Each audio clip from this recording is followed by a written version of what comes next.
Praise the Lord, brothers and sisters. கர்த்தராகிய இயேசு கிறிஸ்துவுக்கும் பரிசுத்த ஆவியானவருக்கும் இடையே உள்ள ரகசியம் என்ன? இயேசுவும் பரிசுத்த ஆவியானவரும் இவர்கள் இருவரா அல்லது ஒருவரா என்பதை குறித்து இந்த ஒரு படிப்பினையில நம்ம ஆராய்ந்து பார்க்கலாம். 1 கொரிந்தியர் 15ஆம் அதிகாரம் வசனம் 45. அந்தபடியே முந்தின மனுஷனாகிய ஆதாம் ஜீவ ஆத்மாவானான் என்று எழுதியிருக்கிறது. பிந்தின ஆதாம் உயிர்ப்பிக்கிற ஆவியானவர். நம்ம எல்லோருக்குமே தெரியும், பிந்தின ஆதாம் கர்த்தராகிய இயேசு கிறிஸ்து என்பது இந்த அதிகாரத்தில் எழுதப்பட்டிருக்குது. பிந்தின ஆதாம் ஆகிய கர்த்தராகிய இயேசு கிறிஸ்து யாருங்க? உயிர்ப்பிக்கிற ஆவியானவர் அப்படின்னு சொல்லி இந்த வசனத்துல தெளிவா எழுதப்பட்டிருக்குது. ஆவியானவர் தான் இயேசு கிறிஸ்து, இயேசு கிறிஸ்து தான் ஆவியானவர் அப்படின்றதுக்கு இந்த வசனம் ஒரு முக்கியமான சாட்சியா இருக்குது. 2 கொரிந்தியர் 3ஆம் அதிகாரம் வசனம் 17. கர்த்தரே ஆவியானவர், கர்த்தருடைய ஆவி எங்கேயோ அங்கே விடுதலையும் உண்டு. கர்த்தரே ஆவியானவர் அப்படின்னா என்ன அர்த்தம்? புதிய ஏற்பாட்டில் கர்த்தர் அப்படிங்கிற வார்த்தை யாருக்கு பயன்படுத்தப்பட்டிருக்கு? கர்த்தராகிய இயேசு கிறிஸ்துவுக்கு தான் கர்த்தர் அப்படிங்கிற வார்த்தை புதிய ஏற்பாட்டில் பயன்படுத்தப்பட்டிருக்கு. இது அநேக இடங்கள்ல பார்க்கலாம். பட் இயேசு கிறிஸ்துவே அதை ஒரு இடத்துல தெளிவுபடுத்துறாரு. அப்போஸ்தலர் 9ஆம் அதிகாரம் 5ஆம் வசனம். இதுல அப்போஸ்தலன் பவுல் சவுலா இருந்தப்ப ஆண்டவர் இயேசு காட்சி கொடுக்கிறாரு. கீழே விழுகும் பொழுது அவன் ஒரு கேள்வி கேட்கிறான். ஆண்டவரே நீர் யார் அப்படின்ற ஒரு கேள்வி கேட்கிறான். அப்போஸ்தலர் 9:5 ஆண்டவரே நீர் யார் என்றான். அதற்கு கர்த்தர், நீ துன்பப்படுத்துகிற இயேசு நானே. அதற்கு கர்த்தர், நீ துன்பப்படுத்துகிற இயேசு நானே. அப்ப கர்த்தர் என்றால் இயேசு என்று அர்த்தம். அதற்கு இயேசு கிறிஸ்துவே பதில் சொல்லியிருக்கிறாரு. அப்போஸ்தலர் அதிகாரம் 10 வசனம் 36 எல்லாருக்கும் கர்த்தராயிருக்கிற இயேசு கிறிஸ்துவை கொண்டு அப்படிங்கிற வார்த்தை எழுதப்பட்டிருக்குது. எல்லாருக்கும் யாருங்க கர்த்தர்? இயேசு கிறிஸ்து. அப்ப 2 கொரிந்தியர் 3:17 கர்த்தரே ஆவியானவர் அப்படின்னா என்ன அர்த்தம்? இயேசு கிறிஸ்து தான் ஆவியானவர் அப்படின்றது இந்த வசனத்திலையும் தெளிவா இருக்குது. 1 கொரிந்தியர் 15:45 பிந்தின ஆதாம் உயிர்ப்பிக்கிற ஆவியானவர்ன்றதை பார்த்தோம். அப்படின்னா இயேசு கிறிஸ்து ஆவியாய் இருக்கிறார் அப்படிங்கிறத நம்ம பார்க்கிறோம். மேலும் 2 கொரிந்தியர் 3:17 கர்த்தரே ஆவியானவர்னா இயேசு கிறிஸ்துவே ஆவியானவர் அப்படிங்கிறத நம்ம பார்க்கிறோம். 1 பேதுரு 3:18 ஏனெனில் கிறிஸ்துவும் நம்மை தேவனிடத்தில் சேர்க்கும்படி அநீதி உள்ளவர்களுக்கு பதிலாக நீதி உள்ளவராய் பாவங்களின் நிமித்தம் ஒரு தரம் பாடுபட்டார். அவர் மாம்சத்திலே கொலையுண்டு ஆவியிலே உயிர்ப்பிக்கப்பட்டார். நல்ல அந்த வார்த்தைகளை கவனிச்சு பாருங்க. அவர் மாம்சத்திலே கொலையுண்டு. அவர் உயிரோட 33 வருஷம் இருந்தது. மாம்ச சரீரம் தான், அதுல எந்த வித டவுட்டும் கிடையாது. ஆனால் மாம்சத்திலே கொலையுண்டு ஆவியிலே உயிர்ப்பிக்கப்பட்டார். அது என்னது ஆவியிலே உயிர்ப்பிக்கப்பட்டார்? அதுக்கு ஒரு நம்ம எடுத்துக்காட்டு பார்க்கலாம்.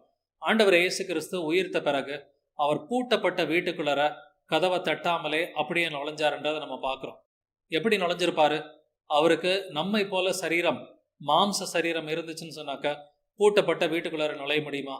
முடியாது. ஆவிக்குரிய ஒரு சரீரம் இருந்ததுனால தான், ஆவியானவரை போல ஆவிக்குரிய ஒரு சரீரம் இருந்ததுனால தான் அவர்னால பூட்டப்பட்ட வீட்டுக்குள்ளார நுழைய முடிஞ்சு. யோவான் அதிகாரம் 20 வசனம் 19 வாரத்தின் முதல் நாளாகிய அன்றைய தினம் சாயங்கால வேளையிலே சீஷர்கள் கூடியிருந்த இடத்தில் யூதர்களுக்கு பயந்ததினால் கதவுகள் பூட்டப்பட்டு இருக்கையில் இயேசு வந்து நடுவே நின்று உங்களுக்கு சமாதானம் என்றார்.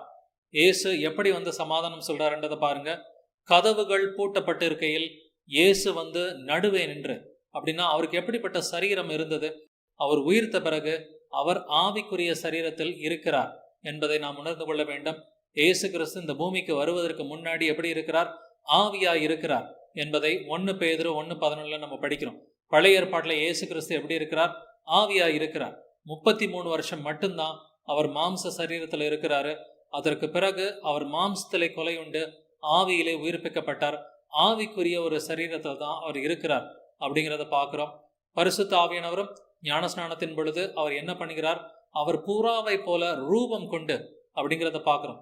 பரிசுத்த ஆவியானவர்னாலே ரூபம் எடுக்க முடியும். ஏன்னாக்கா அவர் ஆவியானவர். அவர் புறாவை போல ரூபம் கொண்டு அப்படிங்கிற வார்த்தை லூக்கா 3ஆம் அதிகாரத்துல நம்ம படிக்கிறோம். ஸோ பரிசுத்த ஆவியானவர் ஆவியா இருக்கிறதுனால அவரால் ஒரு உருவத்தை எடுக்க முடியும். ஒரு முறை புறாவை போல வந்தார். பெந்தகோஸ்தேப்ப எப்படி வந்தார்? அவர் அக்கினி நாவுகள் வடிவில் வரார். அவரால் நாவுகளை போலவும் வடிவம் எடுக்க முடியும், புறாவை போலவும் வடிவம் எடுக்க முடியும். இயேசு கிறிஸ்துவை போலவும் வடிவம் எடுக்க முடியும். காரணம் என்னன்னாக்க, மரியாளுடைய கர்ப்பத்துக்குள்ளர வந்தது யார்? மரியாள் யார்னால கர்ப்பமானாங்க? மத்தேயு 1 அதிகாரம் 18 வசனம் மற்றும் 20 வசனம். பரிசுத்த ஆவியினாலதான் கர்ப்பமானாங்க. பரிசுத்த ஆவியா இருக்கிறதுனால அவரால் ஒரு உருவத்தை எடுக்க முடியும். பரிசுத்த ஆவியினால மரியாள் கர்ப்பமா இருக்க அவர் குமாரனாக இயேசு கிறிஸ்துவாக பிறக்கிறார். இதுல இருந்து என்ன தெரியுது? இயேசு கிறிஸ்து தான் பரிசுத்த ஆவி, பரிசுத்த ஆவி தான் இயேசு கிறிஸ்து என்பது தெளிவா இருக்குது.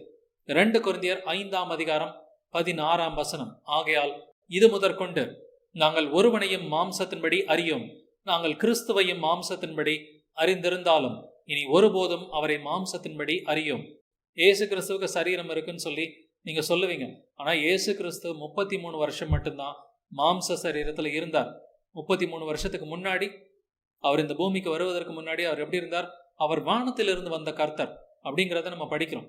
1 கொரிந்தியர் 15 அதிகாரத்துல இயேசு கிறிஸ்து வானத்திலிருந்து வந்த கர்த்தர். 1 பேதுரு 1 அதிகாரம் 11 வசனத்துல தங்களில் உள்ள கிறிஸ்துவின் ஆவியானவர்னு எழுதியிருக்குது.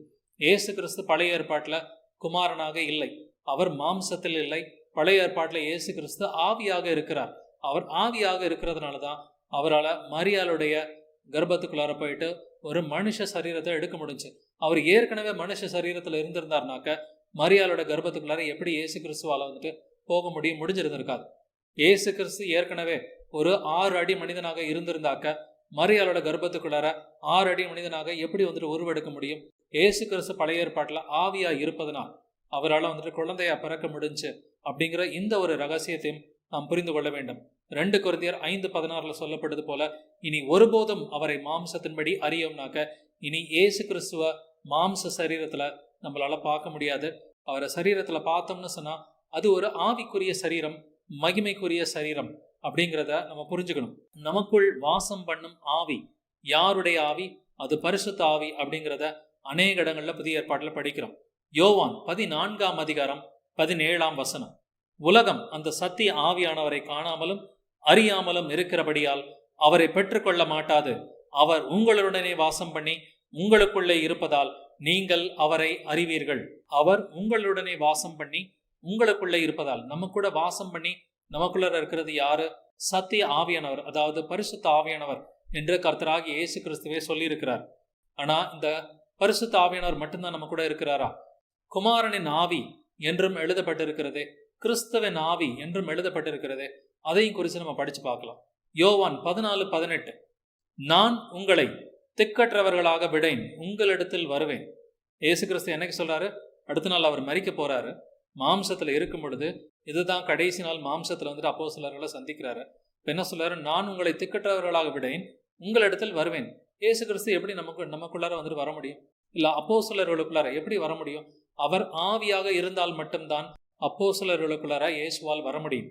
இதைதான் கொலோசியர் 1:27 புறஜாதிகளுக்குள்ளே விளங்கிய இந்த ரகசியத்தில் உள்ள மகிமையின் ஐஸ்வர்யம் என்னதென்று தேவன் தம்முடைய பரிசுத்தவான்களுக்கு தெரியப்படுத்த சித்தமானார். கிறிஸ்துவானவர் மகிமையின் நம்பிக்கையாக உங்களுக்குள் இருப்பதே அந்த ரகசியம். கிறிஸ்துவானவர் யாருக்குள்ளார இருக்கிறாரு? மகிமையின் நம்பிக்கையாக உங்களுக்குள் இருப்பதே அந்த ரகசியம். இயேசு கிறிஸ்து நமக்குள்ளார எப்படி இருக்கிறாரு? அவர் ஆவியாக இருக்கிறார். குமாரனுடைய ஆவி, கிறிஸ்துவின் ஆவி, இயேசு கிறிஸ்துவின் ஆவி அப்படின்னு சொல்லி இயேசு கிறிஸ்து நமக்குள்ளார எப்படி வாசமா இருக்கிறாருன்னு சொல்லி புதிய ஏற்பாட்டுல அநேக முறை எழுதியிருக்குது. இயேசு கிறிஸ்து நமக்குள்ளார ஆவியாகத்தான் வாசம் பண்ணுகிறார். பரிசுத்த ஆவியானவர் நமக்குள்ளார ஆவியாக தான் வாசம் பண்ணுகிறார். அப்படி என்றால் நமக்குள் 2 ஆவிகள் செயல்படுகிறதா? இயேசு கிறிஸ்து நமக்குள்ளார ஆவியா இருக்கிறாரு, பரிசுத்த ஆவியா நமக்குள்ளார ஆவியா இருக்கிறார்னா 2 ஆவிகள் விசுவாசிகளுக்குள்ளார செயல்படுகிறதா? இல்லை, நமக்குள்ளார ஒரு ஆவிதான் செயல்படுகிறது. அதனால தேவனை புரிந்து கொள்ள வேண்டுமானால் மாம்ச கண்ணோட்டத்துல அவரை பார்க்க கூடாது. ஆவிக்குரிய சிந்தையோட, ஆவிக்குரிய வசனங்களோட நம்ம தேவனை கண்ணோக்கி பார்க்கணும். காரணம் என்னவென்றால் தேவன் ஆவியா இருக்கிறார். தேவன் ஆவியா இருப்பதனால நம்ம தேவனை ஆவிக்குரிய கண்ணோட்டத்துல தான் பார்க்கணுமே ஒழிய பிதாவுக்கு ஒரு உருவம் கொடுத்து, அதுபோல பரிசுத்த ஆவிக்கு ஒரு உருவம் புறாவை போல கொடுத்து, இயேசுவுக்கு ஒரு மனுஷ சரீரத்தை கொடுத்து இப்படி மனித கண்ணோட்டத்துல தேவனை புரிந்து கொள்ளணும்னு நினைச்சாக்க கடைசி வரைக்கும் கிறிஸ்தவர்களால புரிந்து கொள்ளவே முடியாது. அதனாலதான் இன்னைக்கு வரைக்கும் ட்ரினிடேரியன்ஸ் கள்ள போதகர்களாவே இருக்கிறாங்க. அப்போஸ்தலர் அதிகாரம் 16 வசனம் 6 முதல் 7 அவர்கள் பிரிகியா கலாத்தியா நாடுகளை கடந்து போன போது ஆசியாவிலே வசனத்தை சொல்லாதபடிக்கு பரிசுத்த ஆவியினாலே தடை பண்ணப்பட்டு மீசியா தேசம் மட்டும் வந்து பித்துனியா நாட்டுக்கு போக பிரயத்தனம் பண்ணினார்கள். ஆவியானவரோ அவர்களை போக ஒட்டாதிருந்தார். இதுல என்ன இருக்குது அப்படின்னு நீங்க யோசிச்சு பார்க்கலாம். 6ஆம் வசனத்துல பரிசுத்த ஆவியினாலே தடை பண்ணப்பட்டுன்னு எழுதி இருக்குது. 6ஆம் வசனத்துல யாரு தடை பண்றா? பரிசுத்த ஆவி தடை பண்றாரு. 7ஆம் வசனத்துல ஆவியானவரோ அவர்களை போக ஒட்டாதிருந்தார். 7ஆம் வசனத்திலையும் ஆவியானவர் தான் தடை பண்ற மாதிரி தெரியும். ஆனா இது இங்கிலீஷ் பைபிள்ல படிச்சு பாத்தீங்கன்னா 7ஆம் வசனத்துல ஸ்பிரிட் ஆஃப் ஜீசஸ் அப்படின்னு எழுதி இருக்குது. இன்னைக்கு அநேக டிரான்ஸ்லேஷன்ஸ் வந்துட்டு இருக்குது. அந்த டிரான்ஸ்லேஷன்ஸ்ல வந்துட்டு கவனிச்சு பாத்தீங்கன்னா 26 டிரான்ஸ்லேஷன்ஸ் இங்கிலீஷ்ல இருக்குது. அதுல 26 டிரான்ஸ்லேஷன்ஸ்ல அப்போஸ்தலர் 16:7 வந்துட்டு பரிசுத்த ஆவின்னு எழுதப்படாம ஸ்பிரிட் ஆஃப் ஜீசஸ், கிறிஸ்துவின் ஆவி, இயேசுவின் ஆவி அப்படின்னு தான் எழுதப்பட்டிருக்குது. 6ஆம் வசனத்துல தடை பண்ணுகிறவர் பரிசுத்த ஆவியானவர், 7ஆம் வசனத்துல தடை பண்ணுகிறவர் இயேசுவின் ஆவின்னு எழுதப்பட்டிருக்கு. அப்படி என்றால் இயேசுவின் ஆவியும் பரிசுத்த ஆவியும் ஒரே ஆவி என்பதை நாம் புரிந்து கொள்ள வேண்டும். இந்த வசனத்துல இங்கிலீஷ்ல நம்ம படிச்சு பார்க்கலாம். Acts 16 verses 6 to 7. Paul and his companions traveled throughout the region of Phrygia and Galatia, having been kept by the Holy Spirit from preaching the word in the province of Asia. When they came to the border of Mysia, they tried to enter Bithynia, but the Spirit of Jesus would not allow them to. கவனிச்சு பாருங்க, spirit of Jesus அப்படிங்கிற இந்த வார்த்தை 7ஆம் வசனத்துல இருக்குது. ஆனா Holi spirit அப்படிங்கிற வார்த்தை 6ஆம் வசனத்துல இருக்கு. இதுல இருந்து நம்ம என்ன புரிஞ்சுக்கலாம்? பரிசுத்த ஆவியானவரும் இயேசுவின் ஆவியும் ஒரே ஆவி என்பதை நாம் புரிந்து கொள்ள வேண்டும். விசுவாசிகளுக்குள் செயல்படும் இயேசுவின் ஆவிதான் பரிசுத்த ஆவி, பரிசுத்த ஆவிதான் இயேசுவின் ஆவி. நம்ம வேறு விதமா சொல்லணும்னு சொன்னாக்க இயேசு கிறிஸ்து தான் பரிசுத்த ஆவியானவர், பரிசுத்த ஆவியானவர் தான் இயேசு கிறிஸ்து என்பதை நாம் புரிந்து கொள்ள வேண்டும். இயேசு கிறிஸ்துவானவர் ஆவியாய் இருக்கிறதுனால தான் அவர் ஒரு வார்த்தையை சொல்லுகிறார். மத்தேயு 28:20, நான் உங்களுக்கு கட்டளையிட்ட யாவையும் அவர்கள் கைக்கொள்ளும்படி அவர்களுக்கு உபதேசம் பண்ணுங்கள். இதோ உலகத்தின் முடிவு பரியந்தம் சகல நாட்களிலும் நான் உங்களுடனே கூட இருக்கிறேன் என்றார். ஆமென். இதை சொல்லிட்டு அவர் பரலோகம் போயிட்டார். இயேசு கிறிஸ்து என்ன சொல்றாரு? உலகத்தின் முடிவு பரியந்தம் சகல நாட்களிலும் நான் உங்களுடனே கூட இருக்கிறேன்னு சொல்லிட்டு அவர் பரலோகத்துக்கு போயிட்டாருன்றதை நம்ம பார்க்கிறோம். ஸோ பரலோகத்துக்கு போன இயேசு கிறிஸ்து நம்ம கூட எப்படி வந்துட்டு உலகத்தின் முடிவு பரியந்தம் இருக்க முடியும்? அவர் ஆவியா இருந்தால் மட்டும்தான் முடியும். அவர் ஆவியா இருக்கிறார் என்றால் அப்ப பரிசுத்த ஆவி வேறொரு ஆவியா? இயேசு கிறிஸ்துவும் பரிசுத்த ஆவியும் ஒரே ஆவி என்பதை நாம் புரிந்து கொள்ள வேண்டும். ஸோ கர்த்தரை வந்துட்டு ஆவிக்குரிய கண்ணோட்டத்துல பார்த்தால் மட்டும்தான் அவர் ஒருவர் என்பது நமக்கு புரியுமே ஒழிய, இல்லாட்டினா திருத்துவக்காரர்கள் சொல்றது போல வந்துட்டு 3 கடவுள்களை வந்துட்டு அவங்க வணங்கிக்கிட்டு இருப்பாங்க. திருத்துவக்காரர்கள் 3 கடவுளை தான் போதிக்கிறாங்க, அவங்க 3 கடவுளை தான் வணங்கிட்டு இருக்கிறாங்க. அவங்க ஜெபம் பண்ணும் பொழுதே வந்துட்டு 3 தனித்தனி கடவுள்கிட்ட வந்து துதிப்பாங்க. பிதாவை தனியாக துதிப்பாங்க, அப்புறம் இயேசு கிறிஸ்து கோச்சுக்குவாரு, அப்புறம் அவரையும் வந்து துதிப்பாங்க. பரிசுத்தாவி கோச்சுக்குவாரு, அப்புறம் அவரையும் துதிப்பாங்க. ஜெபமே பண்ண தெரியாத ஒரு நிலைமையில தான் திருத்துவம் வந்துட்டு இன்னைக்கு இருக்குது. திருத்துவத்தை நம்மனா எப்படி ஜெபிக்கிறது, யாருக்கிட்ட ஜெபிக்கிறதுனே தெரியாது. நம்ம ஒரே தேவனை விசுவசிச்சாக்க நீங்க பிதாவேன்னு சொல்லியும் ஜெபிக்கலாம், இயேசுவேன்னு சொல்லியும் ஜெபிக்கலாம், மீதி 2 பேரும் கோச்சுக்க போறது கிடையாது. அதனால ஒரே தேவனை விசுவசித்து முழு இருதயத்தையும் ஒரே தேவனிடம் நாம் கொடுக்க வேண்டும். மத்தேயு 18ஆம் அதிகாரம் 20ஆம் வசனம், ஏனெனில் 2 பேராவது 3 பேராவது என் நாமத்தினாலே எங்கே கூடியிருக்கிறார்களோ அங்கே அவர்கள் நடுவிலே இருக்கிறேன் என்றார். இயேசு கிறிஸ்து வந்துட்டு பல இடங்கள்ல இருக்கணும்னு சொன்னாக்க எப்படி இயேசு கிறிஸ்துவால இருக்க முடியும்? அவர் ஆவியாக இருந்தால் மட்டும்தான் இயேசு கிறிஸ்துவால பல இடங்களில் இருக்க முடியும் அப்படிங்கிறத நாம் புரிந்து கொள்கிறோம். அவர் சர்வ வல்லமையுள்ள கர்த்தர். அவர் பரலோகத்தில் பிதாவின் வலது பாரசத்தில் வீற்றிருக்கிறார் அப்படிங்கிறத பார்க்கிறோம். பரலோகத்தில் இருக்கிற இயேசு கிறிஸ்து நாம் ஜெபிக்கும் பொழுது நமது நடுவில் எப்படி இருக்க முடியும்? அவர் ஆவியாய் இருப்பதனால், அவருடைய ஆவி வானத்தையும் பூமியையும் மூடி இருப்பதனால் அவர் நமக்குள்ளும் இருக்கிறார், நம்முடைய நடுவிலும் இருக்கிறார் என்பதை நாம் புரிந்து கொள்கிறோம். கிறிஸ்துவின் ஆவி, குமாரனுடைய ஆவி, இயேசு கிறிஸ்துவனுடைய ஆவி அப்படின்னு சொல்லி இயேசு கிறிஸ்துவின் ஆவியை பத்தி அநேக வசனங்கள்ல எழுதப்பட்டிருக்குது. இந்த குமாரனுடைய ஆவியை பத்தியும் கிறிஸ்துவின் ஆவியை பத்தி நம்ம தெரிஞ்சுக்கணும். கலாத்தியர் 4ஆம் அதிகாரம் 6ஆம் வசனம், மேலும் நீங்கள் புத்திரராய் இருக்கிறபடியினால் அப்பா பிதாவை என்று கூப்பிடத்தக்கதாக தேவன் தமது குமாரனுடைய ஆவியை உங்கள் இருதயங்களில் அனுப்பினார். நம்முடைய இருதயங்களில் இருக்கிறது யாரு? குமாரனுடைய ஆவி. அப்ப பரிசுத்த ஆவி யாரு? அவரும் குமாரனுடைய ஆவியும் ஒரே ஆவி என்பதை நாம் விசுவசிக்க வேண்டும். அடுத்து இயேசு கிறிஸ்துவனுடைய ஆவின்னு சொல்லி எழுதப்பட்டிருக்குது. பிலிப்பியர் 1 அதிகாரம் 19ஆம் வசனம், அது உங்கள் வேண்டுதலினாலும் இயேசு கிறிஸ்துவனுடைய ஆவியின் உதவியினாலும் எனக்கு ரட்சிப்பாக முடியும் என்று அறிவேன். பிலிப்பியர்ல 1:19 இயேசு கிறிஸ்துவின் ஆவின் எழுதப்பட்டிருக்கு. கலாத்தியர் 4:6 குமாரனுடைய ஆவின் எழுதப்பட்டிருக்கு. ஆக மொத்தம் இயேசு கிறிஸ்து ஆவியா இருக்கிறார் என்பதற்கு இந்த வசனங்களும் சாட்சியா இருக்குது. ரோமர் அதிகாரம் 8 வசனம் 9 இயேசு கிறிஸ்துவின் ஆவிக்கும் தேவனுடைய ஆவி, அதாவது பரிசுத்த ஆவிக்கும் என்ன தொடர்புன்றதை நம்ம பார்க்கலாம். ரோமர் அதிகாரம் 8 வசனம் 9 தேவனுடைய ஆவி உங்களில் வாசமாயிருந்தால் நீங்கள் மாம்சத்துக்கு உட்பட்டவர்களாயிராமல் ஆவிக்கு உட்பட்டவர்களாய் இருப்பீர்கள். கிறிஸ்துவின் ஆவி இல்லாதவன் அவருடையவன் அல்ல. தேவனுடைய ஆவிதான் கிறிஸ்துவின் ஆவி அப்படிங்கிறத இந்த வசனம் நமக்கு தெளிவா உணர்த்துது. கிறிஸ்துவின் ஆவி, தேவனுடைய ஆவி ஒரே ஆவி. அதாவது இயேசு கிறிஸ்து தான் பரிசுத்த ஆவியானவர், பரிசுத்த ஆவியானவர் தான் இயேசு கிறிஸ்து என்பதை நாம் இந்த வசனங்களின் மூலமா நம்ம புரிஞ்சுக்க முடியும். பழைய ஏற்பாட்டு தீர்க்கதரிசிகளுக்குள் இருந்த ஆவி பரிசுத்த ஆவி என்பதை நாம் பழைய ஏற்பாட்டில் படிக்கிறோம். இதற்கு ஒரு வசன சாட்சியா படிக்கலாம். சங்கீதம் 51:11 உமது சமூகத்தை விட்டு என்னை தள்ளாமலும் உமது பரிசுத்த ஆவியை என்னிடத்திலிருந்து எடுத்துக்கொள்ளாமலும் இரும். தாவீதுக்குள்ளர இருந்த ஆவி எந்த ஆவி? பரிசுத்த ஆவி அப்படிங்கிறத நம்ம பார்க்கிறோம். தாவீதுக்குள்ளர மட்டும் இல்ல, பழைய ஏற்பாட்டு பரிசுத்தவான்கள் எல்லாருக்குள்ளும் இருந்த ஆவி எப்படிப்பட்ட ஆவி? இது பரிசுத்த ஆவி அப்படிங்கிறத நம்ம பார்க்கிறோம். 1 பேதுரு 1:10-11 வசனங்கள். உங்களுக்கு உண்டான கிருபையை குறித்து தீர்க்க தரிசனம் சொன்ன தீர்க்கதரிசிகள் இந்த ரட்சிப்பை குறித்து கருத்தாய் ஆராய்ந்து பரிசோதனை பண்ணினார்கள். தங்களில் உள்ள கிறிஸ்துவின் ஆவியானவர் கிறிஸ்துவுக்கு உண்டாகும் பாடுகளையும் அவைகளுக்கு பின்வரும் மகிமைகளையும் முன்னறிவித்த போது என்ன காலத்தை குறித்தார் என்பதையும் அந்த காலத்தின் விசேஷம் என்னதென்பதையும் ஆராய்ந்தார்கள். நல்லா இந்த வசனத்தை கவனிச்சு பாருங்க. 10ஆம் வசனத்துல தீர்க்க தரிசனம் சொன்ன தீர்க்கதரிசிகள், பேதுரு பழைய ஏற்பாட்டு தீர்க்கதரிசிகளை பத்தி பேசுறான். அப்ப இந்த பழைய ஏற்பாட்டு தீர்க்கதரிசிகளுக்குள்ளார எப்படிப்பட்ட ஆவி இருந்ததுன்னு பாக்குறோம். 11ஆம் வசனத்துல தங்களில் உள்ள கிறிஸ்துவின் ஆவியானவர். பழைய ஏற்பாட்டு தீர்க்கதரிசிகளுக்குள்ள இருந்த ஆவி யாரு? கிறிஸ்துவின் ஆவியானவர். ஆனால் சங்கீதத்துல படிச்சோம் 51:11 பரிசுத்த ஆவி அப்படிங்கிறத படிக்கிறோம். இதுல இருந்து என்ன புரியுது? பரிசுத்த ஆவியானவரும் கிறிஸ்துவின் ஆவியானவரும் ஒரே நபர் அப்படிங்கிறத இந்த வசனங்களிலிருந்து நாம் புரிந்து கொள்ள முடியும். பிதாவின் இடத்தில் பரிந்து பேசுகிறவர் பரிசுத்த ஆவியானவர்னு ஒரு இடத்துல எழுதியிருக்குது. பிதாவின் இடத்தில் பரிந்து பேசுகிறவர் இயேசு கிறிஸ்துன்னு சொல்லி ஒரு இடத்துல எழுதியிருக்குது. ரோமர் அதிகாரம் 8 வசனம் 26 அந்தபடியே ஆவியானவரும் நமது பலவீனங்களில் நமக்கு உதவி செய்கிறார்.